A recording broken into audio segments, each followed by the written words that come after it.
दोस्तों, आज हम फिर एक नया विषय लेकर आपके सामने आए हैं। जो भी यूज़र्स पहली बार मेरे चैनल को देख रहे हैं वो कृपया सब्सक्राइब कर लें ताकि मेरे नए वीडियो आप तक पहुंच सकें। अगर आपको यह वीडियो पसंद आए तो वीडियो को लाइक करिए और अपने दोस्तों के साथ शेयर करिए।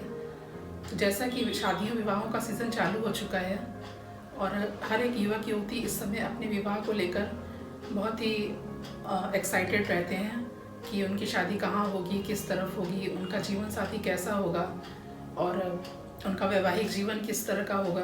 तो आज हम आपको बताना चाह रहे हैं कि आप अपनी कुंडली को खोल के और देख सकते हैं कि आपकी शादी किस तरफ होने वाली है और आपका वैवाहिक जीवन कैसा होगा। तो जैसा कि हम लोग की कुंडली में देखते हैं 12 भाव होते हैं और 12 भाव में सप्तमेश जो होता है वो विवाह के लिए जिम्मेदार ग्रह होता है। सप्तमेश जिस भी जगह बैठता है उस जगह से आप अपना वैवाहिक जीवन देखते हैं। तो फिर पहले जानते हैं कि सप्तमेश की गिनती और 1 से लेकर 12 तक के ग्रहों के नंबर क्या होते हैं। सबसे पहले 1 और 8, इसका स्वामी ग्रह मंगल होता है। 2 और 7, इसका स्वामी ग्रह शुक्र होता है। 3 व 6, इसका स्वामी ग्रह बुध होता है। 4 का स्वामी ग्रह चंद्रमा होता है। 5 का स्वामी ग्रह सूर्य होता है। 9 और 12 का स्वामी ग्रह गुरु होता है। 10 और 11 का स्वामी ग्रह शनि होता है। जैसा कि आप देख रहे हैं कि यह मेष लग्न की कुंडली है और सप्तमेश शुक्र है। 7 नंबर की गिनती शुक्र की होती है। अगर ये शुक्र 6ठे भाव में बैठ जाए, सप्तमेश अगर 6ठे स्थान पर बैठ जाए तो ऐसे लोगों का विवाह लोकल अपने जन्म स्थान और अपने मंडल के अंतर्गत ही होता है और किसी रिश्तेदारी में विवाह होने का ऐसे लोगों का संकेत मिलता है। अगर 6ठे स्थान पे बैठा है तो ऐसे जातक की पति या पत्नी कुछ न कुछ स्वास्थ्य संबंधी बाधा विशेष रूप से इन लोग को लगी रहती है। समय समय पर वैवाहिक जीवन में कटुता, कलह और बेमतलब की शंकाएं कराने वाला, क्लेश कराने वाला पत्नी का स्वभाव या पति का स्वभाव हो जाता है।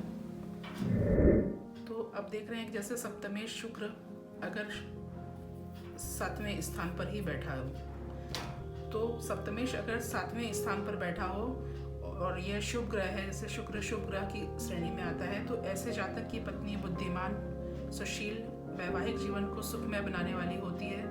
और सप्तमेश सप्तम भाव में अगर शुभ ग्रह होकर बैठा है और किसी शत्रु ग्रह के साथ नहीं है तो ऐसे लोगों का विवाह विलंब से भी होने का संकेत दिखाई देता है, क्योंकि शुक्र के बैठने से विवाह में विलंब होता है। तो ऐसे लोग का वैवाहिक जीवन में नाना प्रकार की परेशानियां उत्पन्न कराने वाला भी होता है। सप्तम भाव का स्वामी अगर अष्टम भाव में बैठ जाए,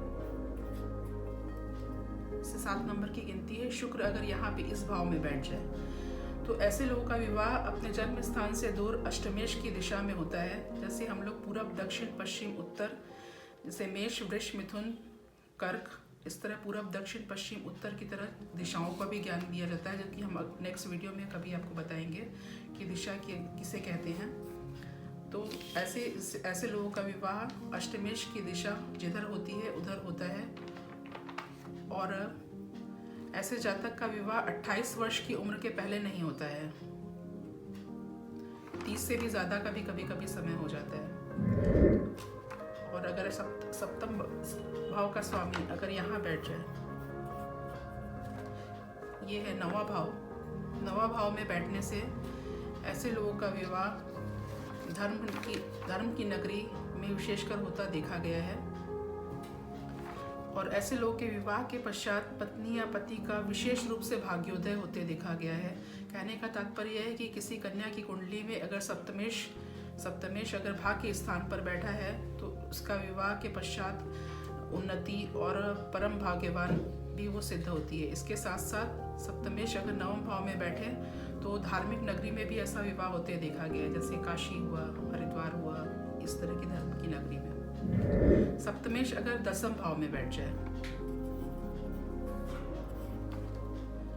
तो ऐसे लोगों का विवाह, इस भाव से हम लोग पिता को देखते हैं, तो ये पिता के मिलने जुलने वालों से भी और कर्म क्षेत्र का भी ये भाव होता है। तो कर्म क्षेत्र में भी यानी जैसे कोई जॉब कर रहा है तो उसके साथ काम करने वालों के साथ में भी ऐसा विवाह होते देखा गया है। और ऐसे लोगों का विवाह जब सप्तमेश अगर दशम में बैठ जाए तो 30 वर्ष की उम्र के आसपास ही होता देखा गया है।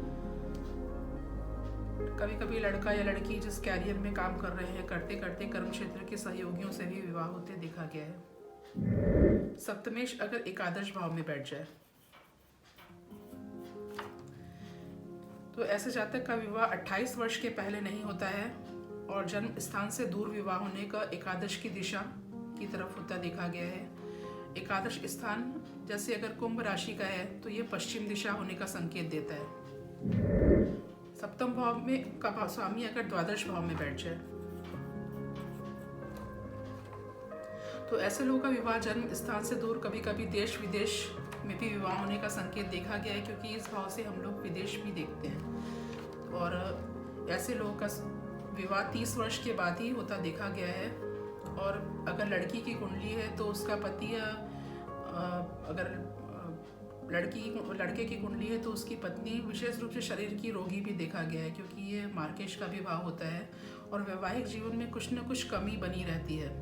और विवाह के पश्चात काम को लेकर भी पति पत्नी के बीच में दूरी कराने वाला ये भाव रहता है। और इसके साथ साथ सप्तमेश कभी कभी 35-36 की उम्र के पश्चात में भी शादी होते देखा गया है और विवाह के पश्चात वैधव्य योग भी दर्शाता है। कहने का तात्पर्य यह है कि विवाह के पश्चात अगर महादशा अगर इस तरह की खराब हो तो वैवाहिक जीवन में नाना प्रकार की परेशानियां या पति पत्नी की मृत्यु, बीमारी या दुर्घटना का भी संकेत देता है। सप्तमेश अगर लग्न में बैठ जाए, यहाँ से हम लोग लग्न देखते हैं। सप्तमेश का अगर लग्न में बैठना, पंचमेश लग्नेश और सप्तमेश का अगर आपस में संबंध हो जाए यहाँ और यहाँ, तो अक्सर लोगों की लव मैरिज भी होते देखा गया है।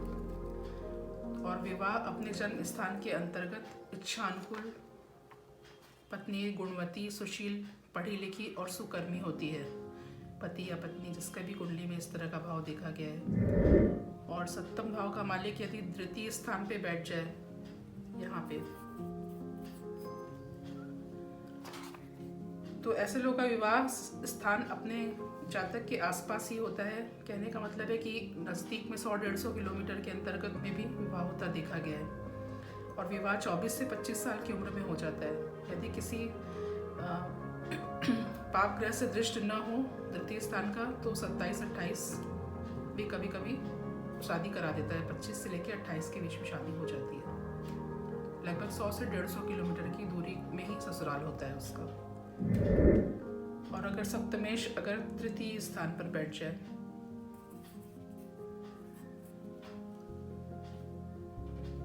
तो ऐसे जातक का विवाह 28-30 साल की एज में और अपने लोकल ही विवाह होता देखा गया है। सप्तमेश अगर चतुर्थ स्थान पर बैठ जाए, ये इससे हम लोग माता का घर भी देखते हैं।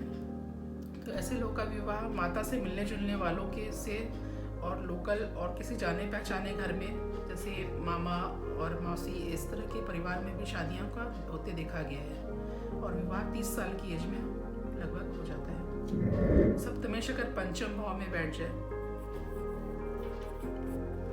तो ऐसे जातक को पति या पत्नी का विवाह चिंतनम योग कहते हैं। कहने का तात्पर्य यह है कि ऐसे लोग अपने विवाह में यह मन में यह धारणा बना के रखते हैं कि उनकी शादी इच्छा अनुकूल हो और विवाह की लालसा हमेशा बनी रहती है। और लगभग हमेशा इनके मन में लव मैरिज की भी आशंका रहती है कि ये लव मैरिज भी होने का चांसेस होते हैं। तो अभी आपने देखा कि ये 12 भाव जो होते हैं, इसमें सप्तमेश जिस भी स्थान पर ये बैठता है उस स्थान से हम लोग ये देख सकते हैं कि हमारा विवाह किस तरफ होगा और हमारा पति पत्नी का जीवन कैसा रहेगा, विवाह कैसा रहेगा। उम्मीद है आपको मेरा यह वीडियो पसंद आया होगा। अगर आपको यह वीडियो पसंद आया है तो इसे लाइक करिए, शेयर करिए और सब्सक्राइब कर लीजिए मेरे चैनल को और बेल आइकन नोटिफिकेशन को प्रेस करना मत भूलिए। फिर मिलते हैं आपसे एक नए वीडियो के साथ। नमस्कार।